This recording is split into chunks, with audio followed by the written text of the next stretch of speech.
We are back yet again on Fantasy Football in 5. Last week was our free agency finale. This week will be our divisional power rankings. So if you haven't seen last week's video, hit the big red button below. Alright, so for our divisional power rankings, we're going to go from the bottom up, ranking each division like the NFC West, North, South, East, etc. From worst to best. So at number 8, we both agreed on the NFC East. Because they are absolutely terrible, and they have the Cowboys, who will forever be 8-8. Hence, 8. And then at number 7, we have the NFC South at number 7. I had them at 7, and I had them at 7 also. So we agreed there. The NFC South, even though they have the Panthers, which are a pretty good team, they have just too much mediocrity with the Saints and the Buccaneers and stuff. But don't sleep on the Bucks, though. I do think they'll have a decent season. Yeah. Oh, that's me.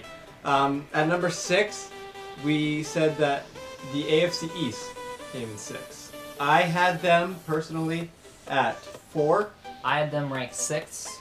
But the Bills definitely have declined since last season. The Patriots lost some key players. But it's still a Patriot-led division with some mediocre teams behind them. See, I don't know. I just see the Dolphins and the Bills, and I just cringe at those teams.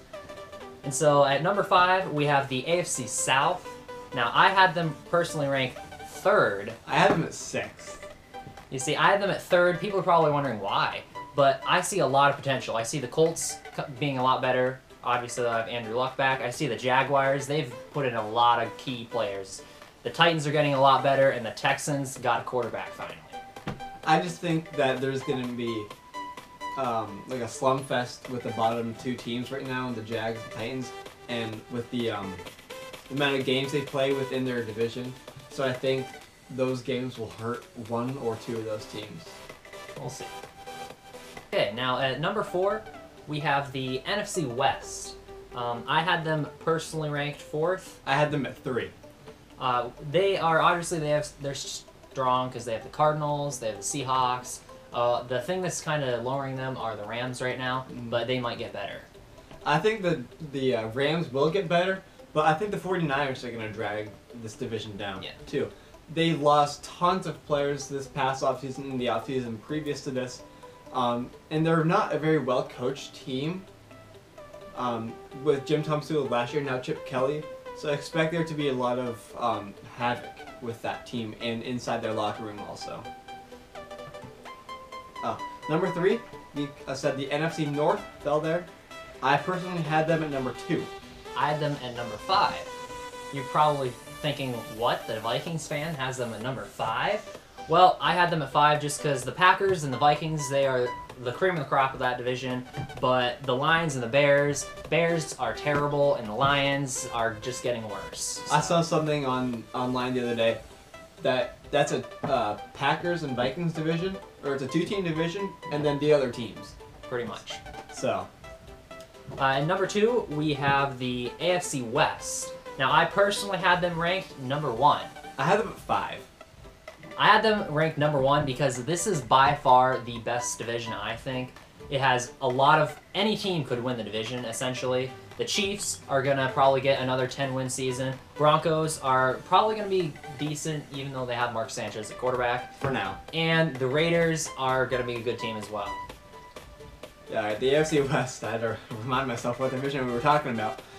But I had them at 5 just because of the lackluster team the Chargers are. Now, they have a really high draft pick, but I just don't think their defense is going to hold up. They were terrible in the secondary last year, really bad on the D-line. So I think they're going to drag that division down a lot. And I think the Broncos aren't going to make the playoffs. I agree with that, but I still think the Chargers are going to have Phillip Rivers, who slings the ball like no other. Yeah. And number 1 overall, we said the AFC North, excuse me. I had them at number 1 overall, personally. I had the AFC North at 2nd. Yeah, you can see why. It's a really great division with the Steelers and the Ravens. Well, not the Ravens. The Bengals and the Steelers. But the Ravens aren't far behind. They just had terrible luck with injury last year. So expect them to get a pretty good draft pick this year. And then there's the terrible Browns. No more needed. Yeah. Alright, before we go, we just wanted to let you know how we did the division rankings.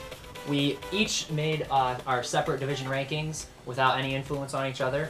And then we totaled up points for the rankings. Pretty much, number 1 got 8 points, number 8 got 1 point, and whoever had the most points was awarded the top spot. So, like, for our last place team, or last place division, excuse me, the NFC East, they got 2 points, and Our number 1 team had, I think, 15 or yeah, 15 points, so. Alright, so that was Fantasy Football in 5. Thank you for watching. We delivered all our fantasy news in 5 minutes or less because, honestly, who would have wanted to watch a 30-minute video on this topic? Amen. This was our divisional power rankings video. Next week will be our mock draft special with the draft coming up in a couple weeks, so stay tuned for that and don't forget to subscribe.